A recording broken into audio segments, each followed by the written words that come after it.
پڑھنے والا اسے پڑھ کر لطف اندوز بھی ہو اور اس کی طبع حساس کو تسکین بھی ہو۔ اچھا، آپ لوگ اگر بہت اسے کم کرنا چاہتے ہیں تو آپ اسے یہاں تک بھی لکھ سکتے ہیں، ادبی شان و شوکت پائی جائے اور پڑھنے والا اسے لطف اندوز بھی ہو۔ اس کے بعد جی ہم لوگ آگے بڑھتے ہیں۔ اچھا، یہاں پہ وہ تھوڑا سا اس میں نے کیا تھا کہ میں اسے ریموو کر دیتی ہوں تاکہ مجھے پتہ چل سکے کہ ہوا کیا۔ اب آپ آگے جب لکھیں گے نا کہ سوانح عمری کو اردو جامع انسائکلوپیڈیا میں یوں بیان کیا گیا ہے، تو یہ جو آپ کا پیراگراف ہے یہ کافی امپورٹنٹ ہے، آپ کے مارکس یہ کریٹ کرے گا۔ آپ جتنا مطلب اسے زیادہ ڈیٹیل میں لکھیں گے آپ کے مارکس آتے ہیں۔ سوانح عمری تاریخ کی وہ شکل ہے جو انسانی نسلوں اور گروہوں سے نہیں بلکہ افراد سے تعلق رکھتی ہے۔ قدیم زمانے میں سوانح عمری کا اصل مقصد کسی شخص کے حالات لکھ کر اس کے کارناموں یا اس کی خوبیوں کو نمایاں کرنا ہے۔ اس کے بعد آپ یہاں تک جب لکھ چکے ہوں گے نا نمایاں کرنا ہے، اس کے بعد آپ لکھیں گے کہ سوانح نگار کا فرض ہوتا ہے کہ وہ سوانح عمری کے متعلق صحیح حالات اس طرح پیش کرے کہ قاری کے سامنے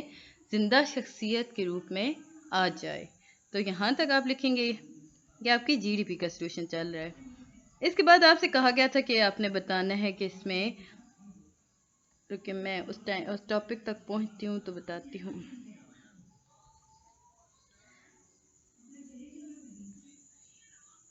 اچھا، یہاں پر وہ تھوڑا سا آگے بڑھنے سے پہلے چلے میں اتنا وہ نکال رہی ہوں اس سے، تو آپ کائنڈلی میرے چینل کو سبسکرائب کر دیں اور لائک کا بٹن بھی پریس کر دیں۔ اچھا، یہاں پہ ایک امپورٹنٹ بات یہ بھی آپ لکھیں گے، سوانح عمری میں کسی شخصیت کی مکمل زندگی کا حال ہوتا ہے۔ یہ خاکہ یہ وہ کمپیریزن ہے، آپ یہیں تک لکھیں گے، سوانح عمری میں کسی شخصیت کی مکمل زندگی کے حالات ہوتے ہیں۔ اس طرح ہم جب بات کرتے ہیں وہ شخص جس کی سوانح لکھی جا رہی ہو نا، اس کی زندگی بہرحال واقعات اس قدر بھرپور ہو کہ اس میں دلچسپی کا عنصر بھی ہو رہے، یعنی کہ سوانح جو لکھی جائے گی اس میں کافی دلچسپی کا بھی عنصر ہونا چاہیے۔ اس کے بعد ہی ہم لوگ دیکھتے ہیں، آپ لوگوں نے بتانا تھا کہ اچھا موضوع کی تعین، تحقیقی مواد کی جمعآوری اور مواد کی ترتیب پر بحث کرنی تھی آپ نے، تو ہم لوگ جی وہ دیکھ لیتے ہیں۔ رکیں، یہ سب کچھ ہوتا رہتا ہے یہاں پر۔ اب آتے ہیں جی ہم موضوع کے تعین کے بارے میں۔ آپ ہیڈنگ دیں گے موضوع کا تعین۔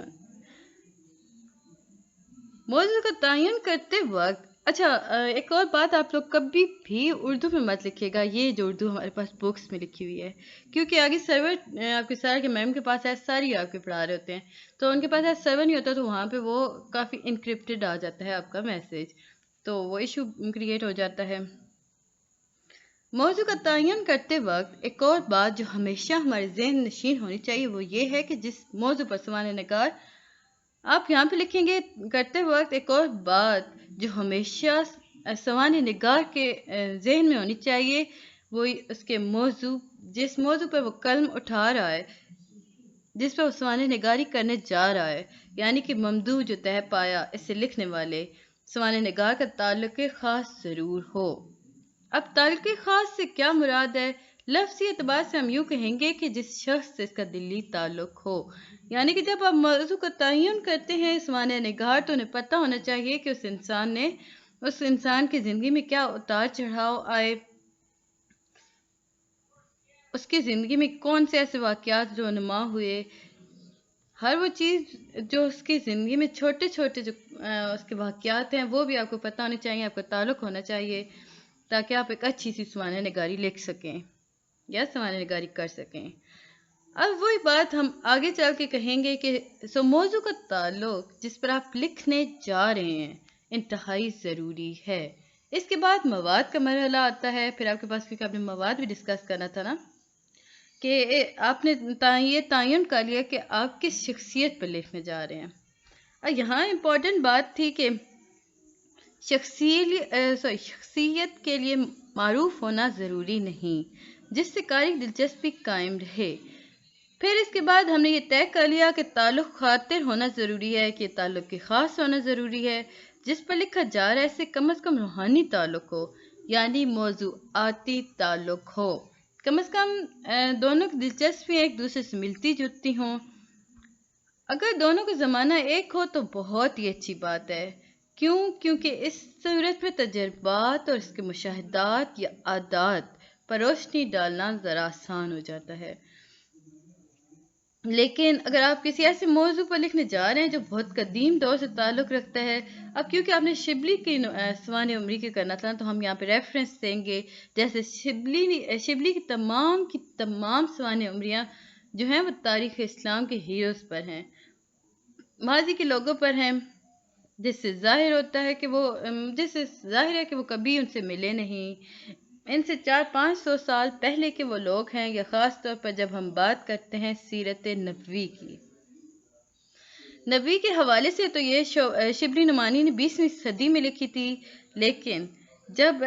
کہ حضور اکرم صلی اللہ علیہ وآلہ وسلم کا دور ان سے 1400 سال پہلے کا تھا، اس کے باوجود تعلق خاطر ایک عقیدت یا واقعی وہ تمام کی تمام شخصیت جب مسلمان نے لکھی ان سے عقیدت تھی، ان سے ان کا تعلق تھا۔ بس یہیں تک کر دیں کیونکہ یہ لینتھی ہو جاتا ہے، آپ سے لکھا میں پھر آپ کو کہہ رہی ہوں کہ آپ پہلے لکھ لیجئے گا نوٹ پیڈ پر، اس کے بعد وہاں سے کاپی پیسٹ کر لیجئے گا۔ اب آتے ہیں جی مواد کی طرف، ہیڈنگ دیں گے آپ مواد کی، تو ظاہر ہے جب آپ کچھ لکھنے جا رہے ہیں تو یہ ضروری ہے کہ آپ کو یہ پتہ ہونا چاہیے کہ یہ کوئی شخص کا پیدا ہوا جس کے بارے میں آپ لکھ رہے ہیں۔ یہ آپ نے پورا اس کا پیراگراف تھا، اس میں آپ کو بتاتی جاؤں گی آپ نے کہاں سے کٹ کرنا ہے، تو ویڈیو کو اینڈ تک لازمی دیکھیے گا۔ اس کی زندگی کے واقعات کس نوعیت کے تھے، اس کی دلچسپیاں کیا تھیں، اس کے لیے مطلب آپ یہاں تک اسے لکھیں گے نا، اس کے لیے ضروری ہے کہ آپ اس کے خطوط کو دیکھیں گے، ان کی ڈائریوں کو دیکھیں گے اور وہاں سے معلومات حاصل کریں گے۔ یہ لائن آپ لکھیں گے۔ اگر فرض کریں کہ آپ کے دور کا وہ شخص جس پر آپ لکھ رہے ہیں تو وہ قرابت داروں سے ملیں گے، اسے ہم کٹ کر دیتے ہیں کیونکہ یہ بہت ہو جاتا ہے لینتھی۔ اچھا، یہاں تک جب ہم لکھیں گے نا کہ سہارا لیں گے ان کی ڈائریوں کی مدد سے، تو آگے آپ لکھیں گے کیونکہ جب تک آپ یہ نہیں جانتے کہ آپ جس کے اوپر کچھ لکھ رہے ہیں، اس کے اوپر آپ بات کر رہے ہیں، اس کا تعلق کن شعبہ جات زندگی سے تھا، اس کی دلچسپیاں کیا تھیں، وہ کب پیدا ہوا، اس کو بچپنے میں کس نوعیت کے نفسیاتی مسائل کا سامنا تھا، جب اس نے لڑکپن، مطلب اس کی زندگی کے بارے میں آپ کو جب تک ہر چیز کا نہیں پتہ ہوگا آپ بہترین سوانح عمری نہیں لکھ سکیں گے۔ تو یہ بات آپ اس کے بعد لکھیں گے۔ اس کے بعد ہی ہم بات کر رہے ہیں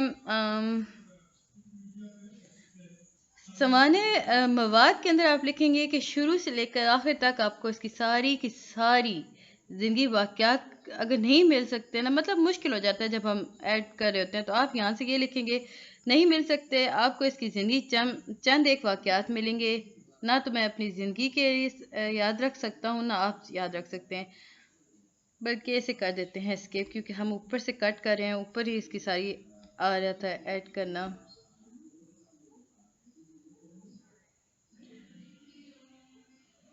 اچھا، آپ جس کے بارے میں لکھ رہے ہیں اس کے آپ کو مثبت اور منفی واقعات جنہوں نے آپ کو متاثر کیا ہے، آپ کو علم ہونا چاہیے، آپ کو ذہنی، فکری، جسمانی، روحانی انداز متاثر کیا تو آپ اس کے بارے میں لکھیں گے۔ یہ وہ واقعات ہیں جو آپ کو یاد ہوں گے اور وہی واقعات سوانح نگار کے لیے لازم ہوتے ہیں، اس کے بغیر زندگی کے تغیرات آپ کو اپنی کتاب میں نہیں دے پائیں گے۔ یہ وہ پیراگراف ہے یا یہ اسپیسیفک لائن ہے، آپ چاہیں تو چھوڑ سکتے ہیں کیونکہ ہم لوگ صرف ڈیٹیلز دے رہے تھے، تو میں سجیسٹ کروں گی کہ آپ اسے یہیں تک لکھ لیں کیونکہ آپ کے پاس لینتھ ہی ہوتا جا رہا ہے یہ۔ پھر ہم آگے چلتے ہیں تو مواد کی جمع آوری ہو چکی ہے، اس کے بعد مرحلہ آتا ہے چھانٹ پھٹک کا۔ اچھا، اب پہلے ہم لوگ دیکھ لیتے ہیں، کوشچن میں تھا کہ مواد ہم دیکھ چکے ہیں، موضوع کا تعین دیکھ چکے ہیں، اب مواد کی ترتیب پر بحث کرتے ہیں۔ اب جب ہم مواد کی ترتیب پر بحث کر رہے ہیں تو یہاں پہ ہمارے پاس آتا ہے جی ایک چھانٹ پھٹک کا حصہ، یعنی کہ آپ بے ترتیب سے انداز میں مختلف واقعات کو جمع کر چکے ہیں۔ اگر ان کو اس طرح سے چھاپ دیا جائے تو ایک تصویر صحیح طور پر نہیں بن پاتی، لہٰذا ان کو ترتیب دیا جاتا ہے، ان سے غیر ضروری باتوں کو نکال دیا جاتا ہے، ضروری باتوں کو شامل کیا جاتا ہے۔ یہاں تک آپ لکھیں گے جی کتنی چیز کو، کس بات کو کتنا طول دینا مقصود ہے، پھر اس کے بعد ترتیب ہونی چاہیے۔ اب جی ہم جب یہ سارا بیان کر چکیں گے، اس کے بعد کہیں گے کہ یعنی بیان موضوع، یوں ہم 3 حصے سوانح عمری کی تخلیقی مراحل میں شمار کر سکتے ہیں۔ موضوع کو تعین کرنا، یعنی آپ کس کے بارے میں لکھ رہے ہیں اور کیا لکھنے جا رہے ہیں، مواد یعنی تحقیق، اس کے بارے میں آپ کو سب پتہ ہونا چاہیے، اور پھر مواد کے مرحلے سے اس کے بعد ہے جی اس کو ترتیب دینا، پھر موضوع کا بیان۔ اس کے بعد ہی ہم بات کریں گے کہ کسی بھی شخص کی یا سوانح نگار کی تخلیقی صلاحیتوں کی بات کہی جائے گی، آپ لکھیں گے۔ پھر مرحلہ آتا ہے کہ کسی بھی شخص کے تنقید، تخلیق اور تحقیق، یہ 3 ایسی چیزیں ہیں جنہیں جب تک یہ اکٹھی نہیں ہوں گی نا، تب تک سوانح نگار مکمل سوانح نگار نہیں بنے گا۔ کیونکہ آپ نے دیکھیں کوشچن میں ہے نا آپ کے پاس کہ سوانح عمری کے لیے، بہتر سوانح نگاری کے لیے کیا چیزیں آنی چاہیے، تو یہ آپ کو یہ بھی لکھنا ہوگا۔ اوپر آپ ہیڈنگ دیں گے بہتر سوانح نگاری کے لیے ضروری ہونا، یا بہتر سوانح نگاری، تو آپ اس کے اندر لکھیں گے کہ کسی بھی شخص کی یا سوانح نگار تخلیقی صلاحیتوں کا ہونا بہت ضروری ہوتا ہے۔ ہم نے شروع میں بات کی تھی، آپ اسے کاٹ دیں گے، آپ کہیں گے تحقیق، تخلیق اور تنقید، یہ تینوں چیزیں جب تک اکٹھی نہیں ہوں گی تب تک سوانح نگار مکمل سوانح نگار نہیں بنے گا۔ تحقیقی مواد کے دور میں تنقید انتخاب کے دور میں، اور تخلیق لکھتے وقت ضروری ہوتی ہے، تاکہ سوانح نگاری اور یا سوانح عمری جو آپ لکھنے جا رہے ہیں وہ مکمل طور پر کسی شاہکار کی صورت میں سامنے آئے۔ تو یہ تھی جی آپ کی جی ڈی پی، ایک بہترین سی جی ڈی پی ہے۔ اس میں ہم تھوڑا سا ایک اور چیز ایڈ کر رہے ہیں لاسٹ میں آ کر نا، اوکے یہیں تک تھی، یہ آگے ہم لوگ الگ ایک اور کویشچن کی طرف چلے گئے ہیں۔ مجھے امید ہے کہ آپ کو ہر چیز سمجھ آئی ہوگی، جو چیز نہیں سمجھ آتی مجھ سے پوچھ لیجئے گا۔ اگر آپ چاہتے ہیں کہ یہ آپ کو میں بنا کے دوں تو آپ مجھے کمنٹ میں بتا دیجئے گا۔